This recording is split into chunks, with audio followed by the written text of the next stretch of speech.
I'm Bob. We have an extended edition of the show today. But first, a special thank you to Gary Lyon and Paul Renshaw for their flattering comments about my teeth on the sound bites. You Brits may not have the best dentists, but it's still nice to be appreciated. So let's bite into the show. The trade window has closed. Time to take a look. Choppy waters in the Atlantic. Fans of the 1-9 Stingrays have seen some of their biggest stars traded away. Offensive guard Woodcock, tight end Tex Rogers, and Pro Bowl cornerback Justin Verlander never made the move to the Stingrays' new home at Marineville. But the team's new location sees fresh interest in the Stingrays. It's all thanks to the exciting mission statement of new coach Bill Bushby. Stand by for action. Bill took the Norman Hunters to the Empire Bowl twice, and has just coached a 10-0 season. He's not afraid of the Atlantic. The Warriors sold the farm to pick up outside linebacker Humphrey Kinistan at the 11th hour. Coach Richard Klein clearly rates this high-impact player. Taking it to the wire in the GFL, Julian Pardo sends Drummerly, Corner, and Rada from the Black Knights to the Rockets, firmly closing the Dave Shepard era. We also expected some late trades from Dave Russell, and we were not disappointed. Last night, Dave was writing lines. Guard Fibonacci and defensive end Stover joined the Wraiths. Conrad Whittingham has been busy at the Armadillos. The linebacker core gets a big makeover. Conrad has traded outside linebacker DeMarcus Curry to another GFL trade king, Gary Lyon, of the Hurghada Hulk. Conrad has brought in 4-time Pro Bowl outside linebacker Jeffrey Deaver from the Blaze. And the linebackers get a further boost from 5-time Pro Bowl inside linebacker Andy Lilienthal, formerly of the Thames Valley Terror. Looks like the Season 18 Dillos have a capital D. Wow, Randy Scoggins is back with a vengeance in the Empire. The 3-6 Tigers have picked up some big-name players, including Hasak and Lorenzo. The latter moved from the London City Patriots as part of a major mid-draft trade. Speaking of which, what's happening at London City? Few people have been more active in the offseason than Pats head coach, Paul Nevette. We count more than 60 personnel changes at the 2-8 Pats, and we followed the quarterback moves with particular interest. Former Pats QB Zach Dawson is now a free agent, replaced by Dan Wellman, from Rod Badger's Chaos. Rod himself has made upwards of 20 changes. But hey, the whole empire has been buzzing throughout the trade window. Tad Hastings has secured a 3-time Pro Bowl outside linebacker for the Poconos Thundering Herd. That's Andy Luke, who must learn to say moo.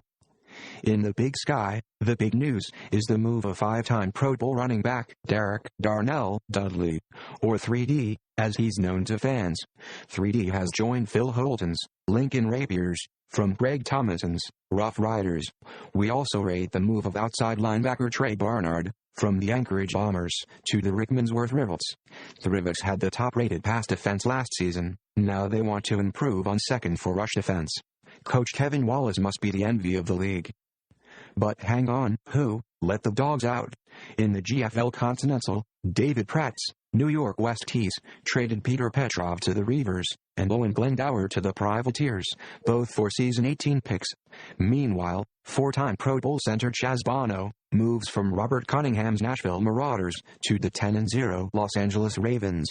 We guess that Ravens coach Jim Glenwright is placing a premium on security at the snap. Bono has yet to fumble. Last but far from least, the GFL Delta. Trade 505 was a monster. It meant significant moves between Sam Bennett Spitfires and the Frome Katanas of Lee Jason Elkins. And now, a pop quiz. How well do you know the game? Who was the first coach, not in Gridiron 2, to join Gridiron 3? We're looking for the name of a coach who wasn't in the play-by-mail version. Here's a clue. He is still actively coaching. We'll share the answer in the next show. Now back to Season 18, where the trade window is followed by cuts. It's a busy time for our guest today, Mr. Otto Chopper. Welcome to the show, Otto. Great to have you join us today. Yes, I'm sure it is. Thanks. For the benefit of coaches who don't know, can you describe what you do? Yes, teams must not start a season with more than the regulation number of players on their active roster. Each franchise must reduce its roster to no more than 51 active players by the cutting deadline. If a franchise owner misses the deadline, I cut the squad to the regulation size. Great. How do you approach that? I take a strictly neutral approach. We must avoid making it difficult to field a valid game plan. I look for assignments with lots of players on the roster. Let's take an example. Quarterbacks. A team can play a game with one quarterback. Maybe it needs 1 or 2 second-string players in case of injuries. So with quarterbacks, I try to leave 3 on the roster. But if the team has 5 quarterbacks and only 3 receivers, I'll cut quarterbacks before wide receivers. I look at every assignment like that. For kickers and punters, I usually leave just 1, unless there's a rookie who might need a bit of coaching before he can start. Once I've spotted the right assignments, I look for players within those assignments. I choose players by level and age. Low-level older players are cut first. Then I look at skills and levels. But that means you might end up cutting a player at one assignment, even though he's much higher in level than a player at another assignment. Nothing gets past you. Would you try to avoid cutting a rookie picked in the first or second round? I don't care about the round. I just look at the assignment, then level and age within the assignment. I am not going to risk a game plan problem elsewhere. If a team already has high-level starters, a rookie may be the only cut I can see. The coach may have a plan, but the coach is absent, and it would not be fair to let one team ignore the deadline. So I don't give rookies a free pass, no matter what round they were drafted. Maybe those rookies are better off on free agency. The game is better served if rookies get to play, not sit on the bench. So is cutting rookies the worst part of your job? No. Talking to the media is the worst part of my job. Including this? This is the only time I've talked to the media. Oh, well, in that case, we'd better let you get back to cutting rookies. Gee, no wonder he's called Stroppy Choppy.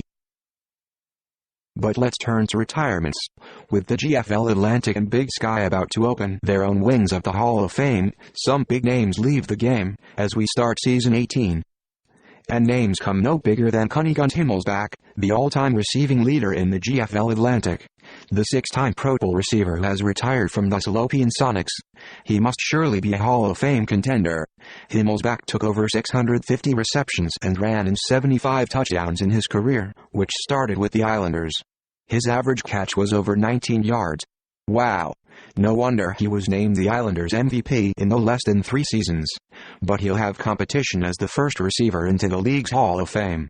The Havana Blues have said farewell to Quilly. Dave Scott remarked of his receiver's Season 9 performance.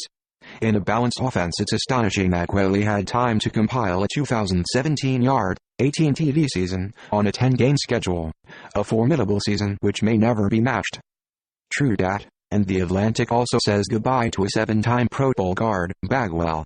Bagwell played his entire career with the Redcoats, from the team's foundation, and yes, that includes their Season 10 Atlantic Bowl victory.